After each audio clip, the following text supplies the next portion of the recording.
Hey guys, welcome back to my channel. Today we are diving into some fascinating history. Wow, I'm super excited. I'm MQ, your Nigerian reactor, and I'm super excited to share my thoughts with you on this video about the Schleswig Wars between Prussia and Denmark. Let's get started, guys. Despite the long-forgotten nature and complexity of the matter, let's try to understand what exactly caused the great powers of Denmark and Prussia to end up in back-to-back wars against one another. First, we need to try to understand the root of it all, the Schleswig-Holstein question. This was a diplomatic dispute between the powers of the Kingdom of Denmark and the contemporary German Confederation, relating to the duchies of Schleswig and Holstein. Over the years, the Duchy of Schleswig had long been a part of Denmark or under its crown in one way or another.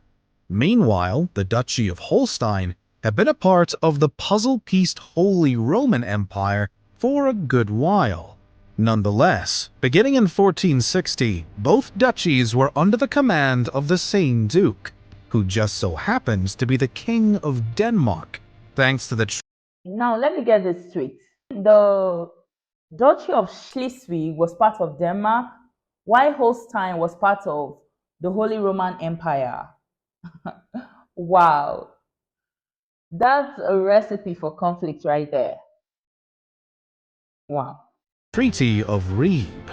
One particular chunk of this treaty would later haunt the Danes, though, and this was a line that implied, under German interpretation, that from that point on, the two duchies must remain forever undivided.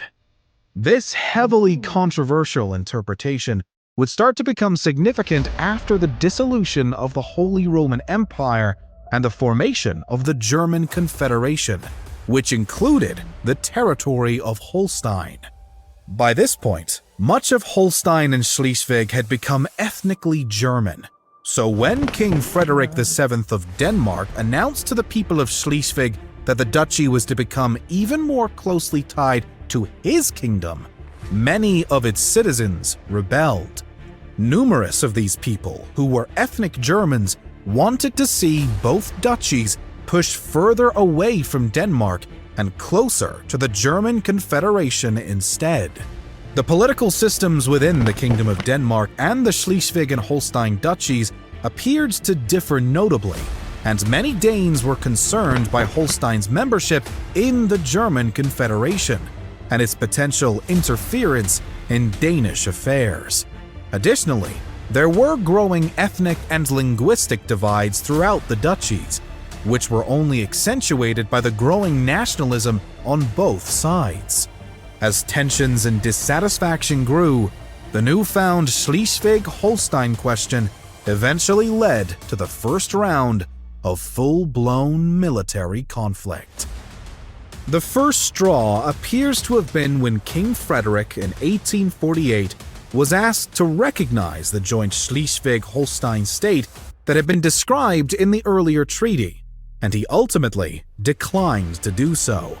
His reasoning was that even though he recognized the right of Holstein to exist within the German Confederation, he far from wanted to see the same thing happen to Schleswig, which prompted him to state that he simply lacks the power, the right, or the wish to see Schleswig unite with Holstein as a German state.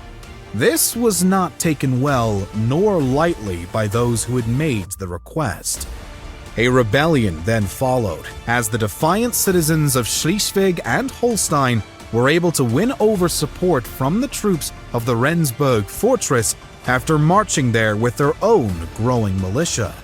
While some Danish troops at the fortress refused to join the cause, they made a deal to return to Denmark and refrain from joining the counteroffensive, although there was not much of a way for the Schleswig-Holstein rebels to really enforce this. Regardless, the rebels marched next to the city of Flensborg, which they swiftly occupied. While this success came early, it was short-lived. and the Schleswig-Holsteiners were soon chased out by the responding Danish troops who came out victorious at the Battle of Bov less than 2 weeks after the initial occupation. Still, the Germans were unwilling to see their friends fail, and Prussian troops were quickly sent in to support the rebels. The Battle of Schleswig on April 23rd, a couple of weeks following the Battle of Bov, resulted in a Prussian triumph. A series of successes followed for the Germans, but the Danes eventually turned the tide by the Battle of Sundeved in May, and seemed to have regained the upper hand from that point on. Now, with defeat after defeat and complete opposition from the rest of Europe, the Germans were forced to consider negotiation. The Danes, contrarily, rejected the demands made by the opposing belligerent and broke off diplomacy before an agreement could be made. Eventually, with building pressure from the surrounding European powers, the Armistice of Malmö was signed between Russia and Denmark and almost entirely accommodated Denmark's demands alone. This treaty was Wow, this video is really informative. I'm loving the history lessons. And Prussia seemed to be the bully of Europe back then. And I must say, I'm quite surprised that Denmark couldn't get more support from other European countries. Wow. then ratified at Frankfurt and put a temporary pause on the war. The following year, the London Conference was convened in hopes of resolving the root of the conflict, but negotiations broke down despite British, Russian, and German agreements on the core matters. Denmark proved difficult to agree with once again, and the war was renewed a few months later in the spring of 1849. After a series of battles and many Danish victories, another truce was signed, but still no answer to the looming question. Finally, in May of 1852, the London Protocol was signed and approved by surrounding European powers and declared that the duchies would remain independent, though still in personal union with the Crown of Denmark. While this technically should have answered the ultimate question, for the Germans it didn't. Still displeased with the connection of the duchies to the Danish kingdom, and now the attempted changes made to the succession of the thrones within the kingdom and duchies, the Germans in and outside of Schleswig and Holstein remained ready to fight once again. The interwar period was depressingly short-lived, thanks to the unilateral resolution of the root of the conflict. The diplomatic portion of the dispute had continued, and after the death of King Frederick VII in Denmark, his successor attempted to enact new policies in violation of the London Protocol and in direct opposition to German views on the matter. By February 1st, 1864, the Second Schleswig War broke out when united Prussian and Austrian troops entered the Schleswig Duchy in response to the enactment of the November Constitution of 1863. This conflict played out much like the previous one and due to the same unsolved question, but finally came to a close in October of 1864 with the signing of the Treaty of Vienna. This time, with the Austrian Empire, the Kingdom of Prussia, and the Kingdom of Denmark all being involved, the Schleswig-Holstein question was finally resolved, at least the best that it could be. Denmark was now forced to cede the Duchy of Schleswig, all but for one small section, the Duchy of Holstein and the Duchy of Lauenburg, to Prussia and Austria. A later treaty would be signed between the latter two, which would grant Schleswig and Lauenburg to Prussia, while Austria took Holstein. This would not be the end of the newfound question between Prussia and Austria, though, and would eventually lead to the Austro-Prussian War. But finally, the original Schleswig-Holstein question had been answered. As for the Danes living with Wow. The Treaty of Vienna finally brought the answer to the Schleswig-Holstein question, but it came at a great cost for Denmark, losing control over Schleswig and Holstein.